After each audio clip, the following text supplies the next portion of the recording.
Okay, we're going to go ahead and start. Can you hear me in the back there? Okay, thank you. Good morning. For those of you who arrived yesterday, I hope you had a great day seeing your children and meeting their teachers. And for those of you who arrived this morning, welcome to Parents Weekend. We're so glad to have you here. My name is Ann Wardwell, and I'm the Chief Advancement Officer here at St. Andrews.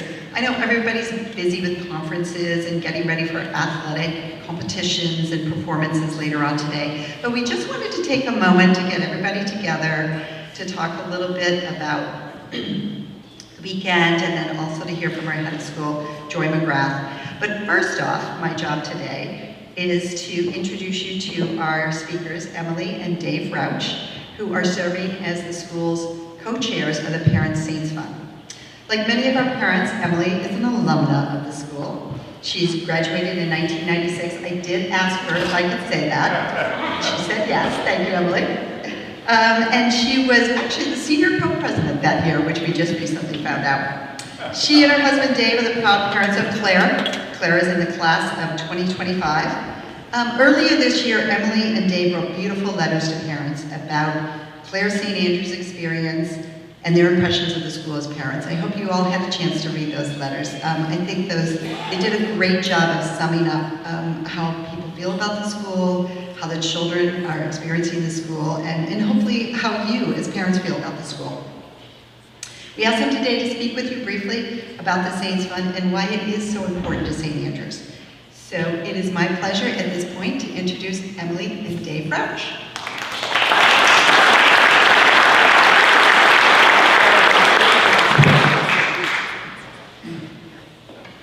Dave is our speaker. Yes, ironically, Emily was a senior class president, had to speak in front of the entire class, but I'm the one who has to give this speech to not only you here, but the many, hopefully thousands of people who are watching this live stream around the country. But I first just want to thank those of you who have already contributed to the annual fund. We both feel very strongly, and hopefully you do too, that this is a very special place. It's a special community. What the teachers, the faculty, the coaches, and the student body do give back to us as parents, but also to the school, and what Claire is getting is tremendous. What the annual fund does, it really helps keep this place special. It helps us attract the best faculty, retain the best faculty, hire the best coaches, the best play instructors, supplement financial aid to bring back the best student body and the most diverse student body. And really, like I said, keep this place special. And that's what Emily and I value, and that's why we both give and we volunteer for such a special cause.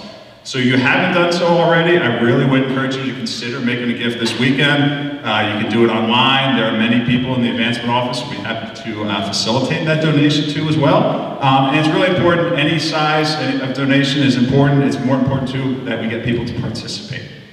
So again, please consider as you enjoy this weekend, we have a very lofty goal of $1 million raised from our parent community. Last year they did about $850,000. We're hoping, like I said, to get to $1 million, and we're hoping we can count on your support. So enjoy the weekend. Thank you very much for your time. Go Saints. And now it's my pleasure to introduce Joy McGrath.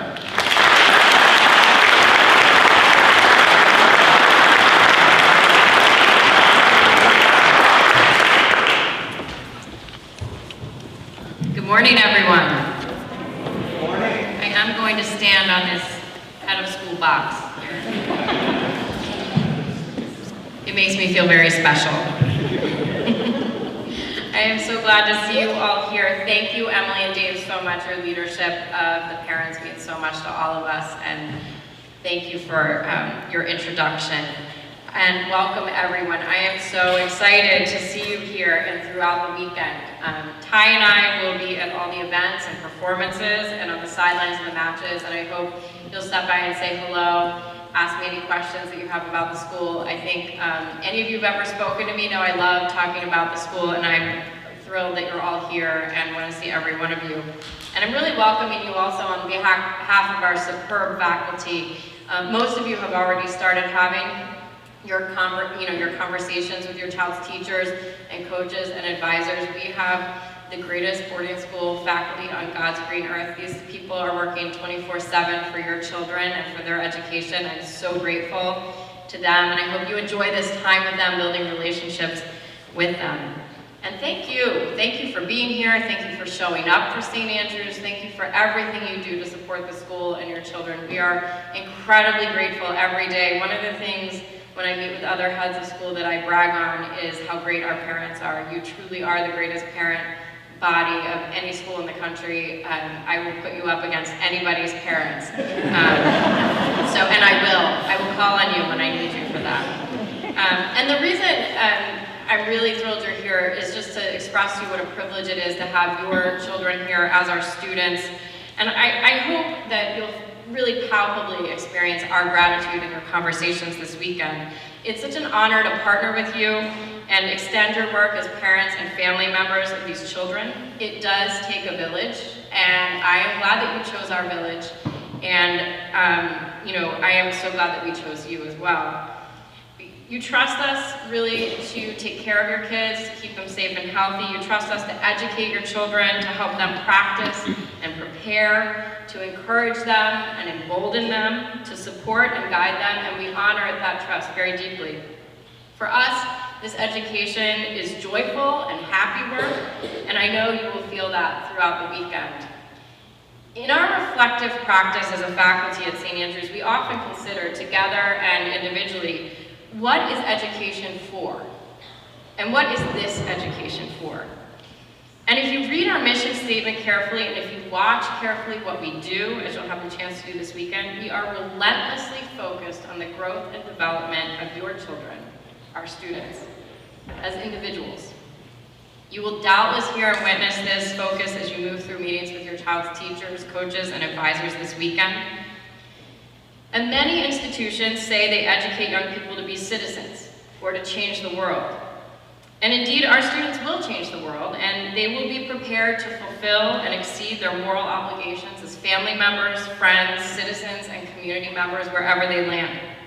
But this is not the purpose of a St. Andrews education. It's a side effect. Rabbi Zusha was a famous 18th century rabbi who said, "In the coming world, they will not ask me why I was not Moses. They will ask me why I was not Zusha." The story about Reb Zusha illustrates that the ultimate judgment of our lives, and I think the ultimate judgment of our education, is whether we became ourselves fully, whether we realized our own potential. Our Creator endowed us with certain gifts and expects us to recognize them, cultivate them, and use them joyfully. Throughout their time here, we will challenge our children to practice and prepare and flourish. They will dance, sing, perform, compete, write, calculate, and speak. But in so doing, we do not expect them to be Baryshnikov, Elton John, Yo-Yo Ma, Courtois, Morrison, Turing, or Obama. We expect them to be Shania, John, Sophie, Emma, Emily, Sarah Rose, or Harry. We expect them to find and then to be exactly who they are. Works in progress, ever practicing, ever preparing, ever improving. I recently reread a talk that the then Prince Charles gave at Harvard's 350th anniversary in 1986. In it, he talked about the purpose of education, and he cautioned the crowd gathered that day in Tercentenary Theater that, quote, moral and intellectual training would be required if we are to escape from the leadership of clever and unscrupulous men. Moral and intellectual training. In some circles, these terms are unfashionable. And indeed, in the speech I'm quoting, it was 1986, and although most of us don't care to admit it, it's getting on 40 years now. But this is exactly the education, not only intellectual, but also moral, that must precede citizenship. To conquer the challenges they will face in an increasingly complicated world, to lead all of us ahead, our children will need to know who they are. Their principles clear and their minds and talents sharp and ready, they will be able to separate the signal from the noise as they are inundated with information and disinformation, flooded with interlocking and intersecting conundrums. Clever and unscrupulous leaders will always seek to confuse us with half-truths and lies. The technology that floods us with so-called content will aid that cause. Humans always will chase after what some will call progress, but which will lead us away from what is simple and good and meaningful and true. Having standards by which we live, knowing who we are and what we are about, sounds so simple, but we know that developing and using a moral compass, like anything worthwhile, is not easy. You know this as parents and family members who have worked on this every day since your children were born. And that is why we approach our school keeping at St. Andrews with simplicity in mind. An unbroken focus on the child in front of us, finding that exact right mix of push and challenge and uplift and support. That is our goal as a faculty. And we do it simply, just being with the kids, seeing them, hearing them, loving them. This is where we have such a strong advantage as an all-residential boarding school. Your children are known and loved here. Our rituals support this as we spend time together in chapel, dorms, sports, meals, in the arts, and in our classrooms. It was in the service of such communal simplicity that I encouraged you before arrival this fall to remove things from the family car.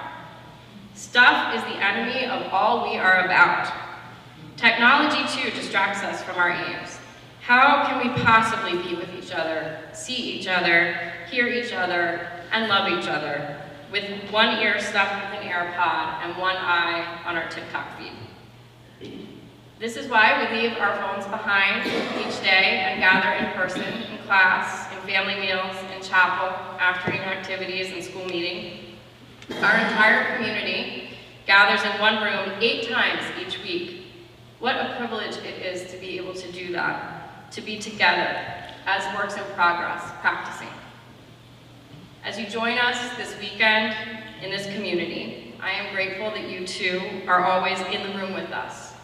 You join us in supplying to our students inspiration, expectation, love, and support in equal measure. There is no reason for anxiety or strain, as we know these young people are becoming exactly who they need to be and exactly who they are. People of good principle and high character. People who possess both knowledge and wisdom. We are so proud of them for stretching and growing as individuals, trying and sometimes falling short, and getting up, dusting themselves off, and trying again.